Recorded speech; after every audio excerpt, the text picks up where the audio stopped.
তাদের জন্য পার্টিকুলারলি এই ভিডিওটা। আমি অলরেডি ইংরেজিতে কিভাবে আপনারা ফর্মটা ফিল আপ করবেন বা ইংরেজির যে ফর্মটা দেওয়া হয়েছিল সেই ফর্মটা আপনারা হাতে লিখে কিভাবে ফিল আপ করবেন তার ভিডিও আমি অলরেডি দিয়েছি। আজকে বাংলায় প্রিন্ট করা ফর্মটা আপনারা কিভাবে ফিল আপ করবেন প্রত্যেকটা পয়েন্ট ধরে ধরে আমি আপনাদের সাথে আলোচনা করব, তাই ভিডিওটা আপনারা শেষ পর্যন্ত দেখতে থাকুন। দেখুন, সবার প্রথমে এখানে যে ফর্মটা আপনারা দেখতে পাচ্ছেন ওপরের দিকেতে আপনাকে তারিখ বসিয়ে দিতে হবে, অর্থাৎ আপনি চেষ্টা করবেন যেদিন আপনি ফর্মটা ফিল আপ করে জমা দিচ্ছেন সেই তারিখটাই এখানে বসানোর। আজকে 16ই জুন, সেহেতু আমি এখানে তারিখটা বসিয়েছি 16/6/2026, সেই অনুযায়ী আপনারা তারিখটা এখানে বসিয়ে নেবেন। এরপর এখানে আধার নম্বর চাওয়া হচ্ছে। কার আধার নম্বর বসাবেন? যিনি আবেদন করছেন তিনি এখানে তার আধার নম্বর বসাবেন। আপনার পরিবারের যে কোনো সদস্য যার বয়স 18 বৎসরের ঊর্ধ্বে ভোটার কার্ড হয়ে গেছে তিনি এই ফর্মটা ফিল আপ করতে পারবেন এবং নিজেকে আবেদনকারী হিসেবে পরিচয় দিতে পারবেন। আপনারা এটা কখনোই ভাববেন না যে এখানে পরিবারের প্রধানকেই কেবলমাত্র আবেদন করতে হবে। পরিবারের মধ্যে যে কোনো সদস্য, উনি পুরুষ হন বা মহিলা হন, তিনি আবেদনকারী হিসেবে থাকতে পারবেন এবং তার আধার নম্বরটা এখানে দিতে হবে। স্বাস্থ্যসাথী কার্ডের ক্ষেত্রে আমরা দেখেছিলাম যিনি বাড়ির মহিলা তার নামেই কার্ডটা তৈরি হতো এবং পরিবারের সমস্ত সদস্যদের নাম তার মধ্যে ইনক্লুড থাকতো, কিন্তু এখানে তেমন কোনো ব্যাপার নেই। এখানে পরিবারের যে কেউ আবেদন করতে পারেন, যিনি আবেদন করবেন তার নামেই কার্ডটা হবে এবং সেই কার্ডের ভেতরে পরিবারের অন্যান্য সদস্যদের নামটা ইনক্লুড করা থাকবে। তাহলে এখানে যিনি আবেদন করছেন তার আধার নম্বর হয়ে গেল। তারপর যিনি আবেদন করছেন অর্থাৎ আবেদনকারী তার নামটা এই জায়গায় লিখবেন। এখানে আমি ইংরেজিতে লিখেছি কারণ আমি আধার কার্ড দেখে লিখেছি। তো আধার কার্ডে যদি বাংলায় থেকে থাকে আপনি সেটা দিতে পারেন, কিন্তু এখানে ইংরেজিতে নামটা লেখাটাই যুক্তিযুক্ত, তাই আমি আবেদনকারীর নামটা আধার কার্ড দেখে এখানে ইংরেজিতে লিখলাম। এরপর যিনি আবেদনকারী তার রেশন কার্ডের নাম্বারটা এখানে বসিয়ে দেবেন, শুধুমাত্র নাম্বারটা। PHH, SPHH, RKSY যাই হোক না কেন ওই কথাগুলো লেখার দরকার নেই, শুধুমাত্র রেশন কার্ডের নম্বরটা এখানে বসিয়ে দেবেন। কেন বসিয়ে দেবেন? কারণ তার পরের কলামে দেখুন এখানেতে আপনার রেশন কার্ডের ধরনটা কি তার অপশান এখানে দেওয়া হয়েছে। দেখুন, যদি আপনার AAY কার্ড থাকে তাহলে ফার্স্ট অপশানটাতে টিক দেবেন, যদি আপনার SPHH কার্ড থাকে তাহলে দ্বিতীয় অপশানটা, যদি আপনার PHH কার্ড থাকে তাহলে 3 নম্বর অপশানটা, এরপর RKSY1, RKSY2 এবং জেনারেল অর্থাৎ নন সাবসিডাইজড মানে ভর্তুকিযুক্ত রেশন কার্ড যাদের নয় তারা জেনারেলে টিক দেবেন। এখানে আমি AAY এই কার্ডটাতে টিক দিয়েছি। পরের অপশন আসছে আধার সংযুক্ত মোবাইল নম্বর। কার আধার সংযুক্ত মোবাইল নম্বর? যিনি আবেদন করছেন তার আধার কার্ডের নম্বরটা উনি এখানে বসিয়েছেন এবং এই আধার কার্ডের সাথে সংযুক্ত মোবাইল নাম্বারটা এখানে বসাতে হবে। অর্থাৎ যিনি আবেদনকারী তার আধারের সাথে সংযুক্ত মোবাইল নম্বর এখানে বসাতে হবে। তারপর এখানে উনি পুরুষ নাকি মহিলা নাকি অন্যান্য যেটা হবেন সেটাতে দাগ দিয়ে দেবেন। আমি এখানে পুরুষটাতে দাগ দিয়েছি। তারপর যিনি আবেদন করছেন তার জন্ম তারিখটা ঠিক এই ফরম্যাট মেনটেন করে জন্ম তারিখটা এখানে দিয়ে দেবেন। তারপর এখানে বাড়ির সম্পূর্ণ ঠিকানা, প্রথমে এখানে বাড়ির নম্বর লিখবেন যেমনটা আমি লিখেছি। বাড়ির নম্বর যদি আপনার জানা না থাকে তাহলে ফাঁকা রেখে দেবেন। তারপর গ্রাম, পোস্ট, তারপর থানা, জেলা, পিনকোড সমস্ত কিছুই এখানেতে অর্থাৎ কমপ্লিট ঠিকানা যেটা বোঝায় সেটা আপনি এখানে লিখে দেবেন। এরপর এখানে আলাদা করে প্রত্যেকটি কলাম দেওয়া হয়েছে জেলা লেখার জন্য। জেলা কি সেটা এখানে বসিয়ে দেবেন। আপনি ব্লক বা পুরসভা যেখানে থাকুন না কেন, ব্লক হলে ব্লকের নাম লিখবেন, পুরসভা হলে পুরসভার নাম এখানে লিখবেন। এরপর গ্রাম পঞ্চায়েত অথবা ওয়ার্ড, যদি আপনি পঞ্চায়েত এলাকার বাসিন্দা হন তাহলে পঞ্চায়েতের নামটা এখানে লিখবেন, আর যদি আপনি ওয়ার্ডের বাসিন্দা হন তাহলে আপনি ওয়ার্ড নম্বরটা এখানে লিখে দেবেন। এরপর রয়েছে পরিবারের প্রধানের নাম। দেখুন, এখানে যিনি আবেদন করলেন তিনি পরিবারের প্রধান নাও হতে পারেন। এরপর আপনাদের পরিবারের যা যা রেশন কার্ড রয়েছে সেই রেশন কার্ডের হেড তিনি হচ্ছেন এখানে পরিবারের প্রধান। নর্মালি ওনাকে পরিবারের প্রধান মনে করা হয়, কিন্তু যদি আপনি চান যে এখানে পরিবারের প্রধানের নাম হিসাবে আপনার পরিবারের যে কোনো সদস্যকে রাখতে চাইছেন বয়সে বড়, তাকে আপনি কিন্তু রাখতে পারেন। অর্থাৎ আপনাকে এই জায়গায় পরিবারের প্রধান হিসেবে যাকে রাখতে চান তার নামটা এখানে তার আধার কার্ড দেখে লিখবেন। আপনার পরিবারে বাচ্চা, বয়স্ক সমস্ত কিছু মিলিয়ে কতজন সদস্য সেটা এখানে লিখবেন। আমি এখানে বাংলায় লিখে দিয়েছি 6। তারপর এখানে প্যান কার্ড নম্বর লিখতে হবে। যিনি আবেদন করছেন সেই আবেদনকারীর প্যান কার্ড নম্বরটা এখানে লিখে দেবেন। যদি প্যান কার্ড নম্বর না থাকে তাহলে ফাঁকা রাখবেন। এরপর এখানে নির্বাচনী সংক্রান্ত বিবরণ চাওয়া হয়েছে যদি বয়স 18-র বেশি হয়। অর্থাৎ এখানে যিনি আবেদন করছেন তার বয়স অবশ্যই 18-র বেশি হতে হবে, নাহলে কিন্তু উনি আবেদনকারী হিসেবে এখানে ফর্মটা ফিল আপ করতে পারবেন না। তো সেই হিসাবেই ধরে নিচ্ছি ওনার বয়স 18-র বেশি, ওনার ভোটার কার্ড রয়েছে। প্রথমেই এখানে ওনার ভোটার কার্ডের নম্বরটা এখানে বসিয়ে দিতে হবে। যিনি আবেদনকারী, যিনি আবেদন করছেন তার ভোটার কার্ডের নম্বর এখানে বসাবেন। তারপর এখানে রয়েছে এসি নম্বর মানে অ্যাসেম্বলি কনস্টিটিউয়েন্সি নাম্বার মানে বিধানসভার নম্বর, কোন বিধানসভার বাসিন্দা সেই নম্বরটা এখানে দিয়ে দেবেন। বিধানসভার নাম লেখার দরকার নেই, কেবলমাত্র নম্বরটা। তারপর আপনি যে বুথে ভোট দেন সেটাকে বলা হচ্ছে পার্ট নাম্বার। পার্ট নাম্বারটা এখানে আপনি মেনশন করে দেবেন। তারপর আপনার কত নম্বর সিরিয়ালেতে রয়েছে ভোটার তালিকাতে, আপনার কত নম্বর সিরিয়ালেতে নামটা রয়েছে সেই সিরিয়ালটা দেখে এখানে বসিয়ে দেবেন। এই পার্ট নাম্বার, সিরিয়াল নাম্বার, এই সমস্ত কিছুই আপনারা চাইলে ভোটার্স পোর্টাল বলে যে পোর্টালটি রয়েছে সেখানে ভিজিট করে আপনারা কিন্তু জানতে পারবেন। এছাড়াও আপনাদেরকে ভোটের সময় যে ভোটার স্লিপ দিয়ে যাওয়া হয়েছিল বাড়িতে, সেখানেও কিন্তু এই তথ্যগুলি লেখা আছে, অতএব আপনাকে বিশেষ কষ্ট করতে হবে না। হয়ে গেল ভোটার সংক্রান্ত ব্যাপার। এরপর আসছে স্বাস্থ্যসাথী সংক্রান্ত বিবরণ, অর্থাৎ আপনার বাড়িতে যদি স্বাস্থ্যসাথী কার্ড থেকে থাকে তাহলে তার বিবরণ এখানে দিতে হবে। স্বাস্থ্যসাথী কার্ডের নম্বরটা এখানে টোটালটা বসিয়ে দিতে হবে। টোটাল 17টা ডিজিটের এই নাম্বার হয়, অতএব স্বাস্থ্যসাথী কার্ডের নাম্বারটা এখানে নির্ভুলভাবে বসাবেন। আমি এখানে সবই এক্সাম্পল আকারে ব্যবহার করেছি। নেক্সট রয়েছে এখানে যোগ্যতার মানদণ্ড, অতএব আয়ুষ্মান ভারত কার্ড পেতে গেলে আপনার কি কি যোগ্যতা থাকতে হবে বা যোগ্যতার মানদণ্ড কি কি। টোটাল এখানে 8 থেকে 9টা ক্রাইটেরিয়া দেওয়া রয়েছে। এই ক্রাইটেরিয়াগুলোর মধ্য থেকে যদি আপনার একটা ক্রাইটেরিয়ার মধ্যে একজনও থেকে থাকে তাহলে তখন আপনাকে নাতে টিকমার্ক দিয়ে দিতে হবে। এখানে আরেকটা কথা বলে দিই, এই যে 9 থেকে 10টা ক্রাইটেরিয়া বা মানদণ্ড দেওয়া হয়েছে, এই জায়গাগুলো কারা ফিল আপ করবেন? কেবলমাত্র যারা গ্রামীণ এলাকাতে বসবাস করেন। গ্রামাঞ্চলের মানুষদের জন্য এই 9 থেকে 10 রকমের ক্রাইটেরিয়া দেওয়া হয়েছে। শহরাঞ্চলে যারা বসবাস করেন তারা এই জায়গাটা সম্পূর্ণরূপে ফাঁকা রাখবেন, অর্থাৎ হ্যাঁ অথবা না কোনোটাতেই তাদের টিকমার্ক দেওয়ার দরকার নেই গ্রামীণ এলাকার জন্য এটা।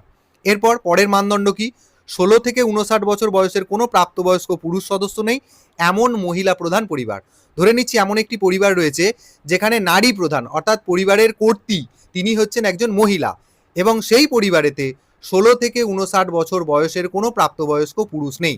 তাহলে দুটো ক্রাইটেরিয়া, বাড়ির প্রধান যিনি তিনি একজন মহিলা হবেন, এবং তার পরিবারে অন্যান্য যারা সদস্য রয়েছে তারা যদি 16 থেকে 59 বছর বয়সের মধ্যে না থেকে থাকে তাহলে আপনি হ্যাঁতে টিকমার্ক দেবেন, আর যদি 16 থেকে 59-এর মধ্যে হয়ে যায় তাহলে তখন আপনাকে নাতে টিকমার্ক দিতে হবে।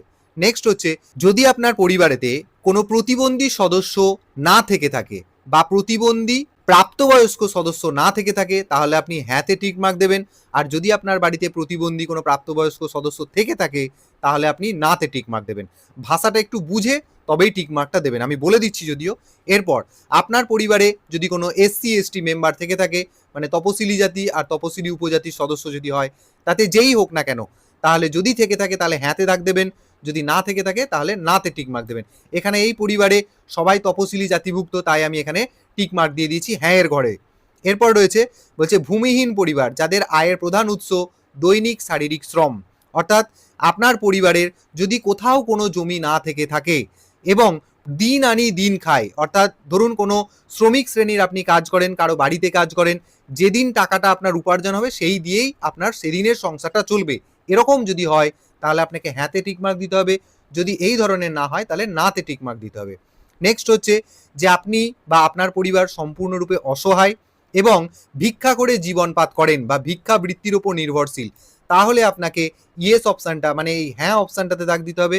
আর যদি ভিক্ষাবৃত্তির ওপর নির্ভরশীল না হয় তাহলে আপনাকে না অপশানটাতে দাগ দিতে হবে। এরপর এখানে বলা হচ্ছে ম্যানুয়াল স্ক্যাভেঞ্জার, অর্থাৎ কি না হাতে মল পরিষ্কারকারী। যদি আপনার পরিবারের কোনো সদস্য বা পরিবার ম্যাথডের কাজ করেন, চলতি কথায় বলতে গেলে মানে মানুষের মল মূত্র ইত্যাদি পরিষ্কার করেন, তাহলে তাকে হ্যাঁ অপশানে টিকমার্ক দিতে হবে, না হলে না অপশানে টিকমার্ক দিতে হবে। এরপর বলা হচ্ছে যে আদিম বিশেষভাবে দুর্বল উপজাতি জনগোষ্ঠী যদি আপনার পরিবার হয়, আদিম এবং বিশেষভাবে দুর্বল উপজাতি গোষ্ঠী যদি হয় তাহলে আপনাকে এখানে হ্যাঁতে টিকমার্ক দিতে হবে, নাহলে এখানে নাতে দিতে হবে। নেক্সট বলা হচ্ছে আইনগতভাবে মুক্তিপ্রাপ্ত বন্ধকি শ্রমিক। এই জিনিসটা কি, ধরে নিচ্ছি আপনার পরিবারের কোনো সদস্য কারো আন্ডারেতে শ্রমিকের কাজ করতো এবং তার থেকে বহু টাকা ধার করেছিল, কিন্তু কোনো না কোনো কারণে সেই ধার শোধ করতে সে অক্ষম।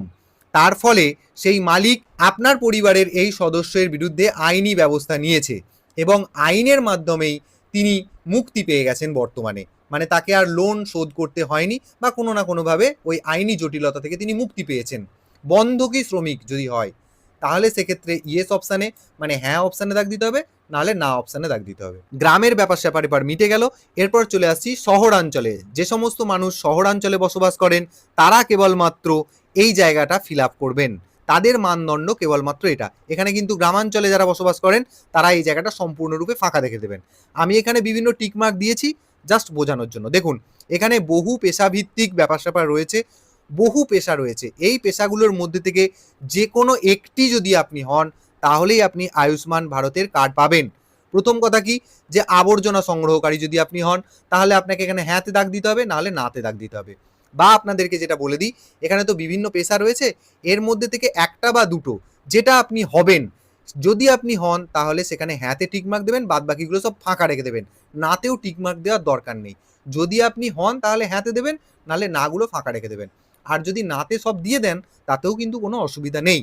যেমন হচ্ছে যদি কেউ ভিক্ষুক হয় তাহলে সেখানে হ্যাঁতে দাগ দেবে, যদি কেউ গৃহকর্মী হয় তাহলে সেখানে হ্যাঁতে দাগ দেবে। তারপর যদি কেউ রাস্তার হকার হয়, দেখুন এই ব্যক্তির ক্ষেত্রে উনি যে কাজটা করেন সেটা হচ্ছে রাস্তার হকার, এখানটায় আন্ডারলাইন করে দিয়েছি বোঝার সুবিধার জন্য, এবং এখানে হ্যাঁতে টিক মার্ক দিয়ে দিয়েছি। এই রাস্তার হকার ছাড়াও উনি আরেকটি কাজ করেন অতিরিক্ত সময়ে, সেটা হচ্ছে চৌকিদারের কাজ, চৌকিদারটাতে টিক দিয়েছি এবং এখানেতে হ্যাঁতে দাগ দিয়েছি। মোটামুটি আপনারা এখানে যে পেশাগুলো রয়েছে সেই পেশাগুলো পড়ে নেবেন, পড়ে নিয়ে যে যেটা হবেন সেই অনুযায়ী হ্যাঁ, আর যদি না হন তাহলে নাতে দাগ দিয়ে দেবেন। এরপর এখানে অতিরিক্ত কিছু তথ্য চাওয়া হচ্ছে। দেখুন আপনার পরিবারেতে যদি কোনো ৭০ বছর বয়সের বেশি মানুষ থেকে থাকে তাহলে সেক্ষেত্রে আপনাকে হ্যাঁতে দাগ দিতে হবে। যদি ৭০ বছরের কম হয় তাহলে তখন আপনাকে নাতে দাগ দিতে হবে। মানে ৭০ বছর বয়সের বেশি যদি আপনার থেকে থাকে তাহলে হ্যাঁতে দাগ দেবেন, আর যদি ৭০ বছর বয়সের বেশি কোনো মানুষ না থেকে থাকে তাহলে তখন আপনাকে নাতে দাগ দিতে হবে। নেক্সট বলা হচ্ছে যে আপনার পরিবারের কোনো সদস্য, এমন কোনো সদস্য যদি আশাকর্মী বা অঙ্গনওয়াড়ি কর্মী বা অঙ্গনওয়াড়ি হেল্পার নয়, মানে আপনার পরিবারের কোনো সদস্যই এই আশা বা অঙ্গনওয়াড়ি কর্মী বা অঙ্গনওয়াড়ি হেল্পার যদি না হয় তখন আপনাকে হ্যাঁতে দাগ দিতে হবে। আর যদি কোনো একজন আপনার এই আশার কাজ করেন বা অঙ্গনওয়াড়ির কাজ করেন তাহলে তখন আপনাকে এই নাতে দাগ দিতে হবে। এটা হচ্ছে এক্সট্রা তথ্য। এবার এখানে বলে দিই, এই যে ৭০ বছর বয়সী ব্যাপারটা বলা হচ্ছে, सब बोलते हैं ना, मूव ऑन कर लो, पर कोई ये नहीं बताता कि यादें ब्लॉक नहीं होती। मैं भी उसे भूलने की बहुत कोशिश कर रही थी, पर वो हर जगह था। सौ বছর বয়সী ব্যাপারটা বলা হচ্ছে, যে সমস্ত ব্যক্তিরা এখানে ফর্ম ফিল আপ করবেন তাদের বয়স যদি ৭০ বছরের কম হয় তারা নিজেরা এই ফর্মটা ফিল আপ করবেন। আর যদি আপনার পরিবারে ৭০ বছর বয়সের বেশি কোনো মানুষ থেকে থাকে তিনি তার নিজের জন্য আলাদা একটি ফর্ম ফিল আপ করবেন। সেই ফরম্যাটও এখানে রয়েছে, সেটা আমি জাস্ট আপনাদের সাথে টাচ করব। এরপর দেখুন এখানে কি বলা হচ্ছে, বর্জনীয় শর্ত যাচাই, অর্থাৎ কোন কোন শর্তের কারণে বা কোন কোন মানদণ্ড থাকলে আপনি আয়ুষ্মান যোজনার কার্ড পাবেন না। প্রথম হচ্ছে, পরিবারের বার্ষিক আয় যদি ৮ লক্ষ টাকার বেশি হয়ে যায় তাহলে এখানে হ্যাঁতে দাগ দেবেন, আর না হলে নাতে দাগ দেবেন। আর যখনই আপনি এখানে এই যে ক্রাইটেরিয়াগুলো রয়েছে হ্যাঁতে দাগ দেবেন তখনই কিন্তু আপনি আয়ুষ্মান কার্ড আর পাবেন না, আয়ুষ্মান ভারত প্রকল্প থেকে আপনি সম্পূর্ণরূপে বঞ্চিত হবেন। পরিষ্কার এখানে বলেই দেওয়া আছে বর্জনীয় শর্ত। এরপর বলছে পরিবারের কোনো সদস্য যদি আয়কর প্রদান করেন, মানে ইনকাম ট্যাক্স দেন, ইনকাম ট্যাক্স ফাইল করা আলাদা, ইনকাম ট্যাক্স দেওয়া আলাদা। ইনকাম ট্যাক্স ফাইল করছেন মানেই যে আপনাকে ট্যাক্স দিতে হচ্ছে এমনটা কিন্তু নয়। অতএব যদি আপনার পরিবারের কোনো সদস্যের ইনকাম ট্যাক্স পড়ে এবং সেটা যদি উনি সরকারকে দেন তাহলে উনি এখানে হ্যাঁতে টিকমার্ক দেবেন, আর না হলে নাতে টিকমার্ক দেবেন। হ্যাঁ যদি করেছেন তাহলেই কিন্তু আপনি বঞ্চিত হলেন।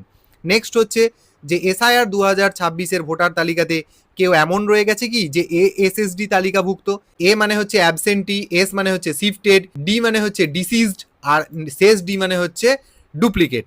এই ধরনের যদি কেউ হয়ে থাকে, মানে ভোটার তালিকার নাম বেরিয়েছে সেখানে দেখা গেল কি এএসএসডি লিস্টে আপনার নাম রয়েছে, যদি সেরকম হয় তাহলে এখানে হ্যাঁতে দাগ দেবেন, না হলে নাতে দাগ দেবেন। নেক্সট হচ্ছে এসআইআর আপিল ট্রাইব্যুনালে মামলা বিচারাধীন, অর্থাৎ ধরুন আপনার এসআইআর 2026-এর কারণে দেখা গেল যে আপনার নামটা আন্ডার অ্যাডজুডিকেশন ছিল, সেই মামলা এখনো নিষ্পত্তি হয়নি, বিচারাধীন রয়েছে, তাহলে সেক্ষেত্রে আপনাকে তখন হ্যাঁতে দাগ দিতে হবে। আর যদি এই ধরনের কোনো ব্যাপার স্যাপার না থেকে থাকে, ভোটার লিস্টে আপনার নর্মালি নাম উঠে গেছে, তাহলে সেক্ষেত্রে আপনি নাতে দাগ দেবেন। তারপর সিএএ এর আবেদন বিচারাধীন, সিএএ তে আপনি অ্যাপ্লিকেশন করেছিলেন এবং সেই ম্যাটারটা এখনো পেন্ডিং অবস্থায় রয়েছে। যদি পেন্ডিং অবস্থায় থেকে থাকে, মানে শর্ট আউট যদি না হয়ে যায়, আপনার নামে যদি সার্টিফিকেট না ইস্যু হয়, তাহলে কিন্তু সেটাকেই বিচারাধীন বলা হচ্ছে। অতএব যদি সেরকম হয়ে থাকে তাহলে হ্যাঁতে দাগ দেবেন, নাহলে নাতে দাগ দেবেন। আর বলা হচ্ছে অন্নপূর্ণা যোজনার উপভোক্তা তালিকা থেকে নাম বাদ পড়েছে। দেখুন এখন সবাই তো অন্নপূর্ণা যোজনাতে নাম তোলানোর জন্য আবেদন করছে, কার নাম বাদ দেওয়া হয়েছে সেই ধরনের লিস্ট এখন জানা যায়নি। অতএব সবাই আপনারা এই অপশনটা নাতে দাগ দেবেন। কিন্তু এখানে একটা ব্যাপার হচ্ছে, যদি আবেদনকারী এখানে পুরুষ হন তাহলে তার ক্ষেত্রে এই অন্নপূর্ণা যোজনার উপভোক্তা তালিকা থেকে নাম বাদ পড়ার প্রসঙ্গটা তো আসবেই না। সেক্ষেত্রে হ্যাঁ বা না কোনোটাতেই টিক দেওয়ার দরকার নেই।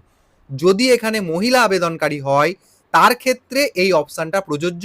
তখন যদি উনি বাদ পড়ে যান তাহলে হ্যাঁতে দাগ দেবেন, আর যদি উনি বাদ না পড়েন নাতে দাগ দেবেন। এখানে মহিলাদের ক্ষেত্রে হ্যাঁতে দাগ দেওয়ার কোনো প্রশ্ন নেই, কেবলমাত্র নাতেই দাগ দিতে হবে। নেক্সট পেজে আমরা চলে আসবো একদম শেষ দিকে। এখানে ঘোষণা এবং সম্মতিপত্র আকারে কিছু লেখা রয়েছে।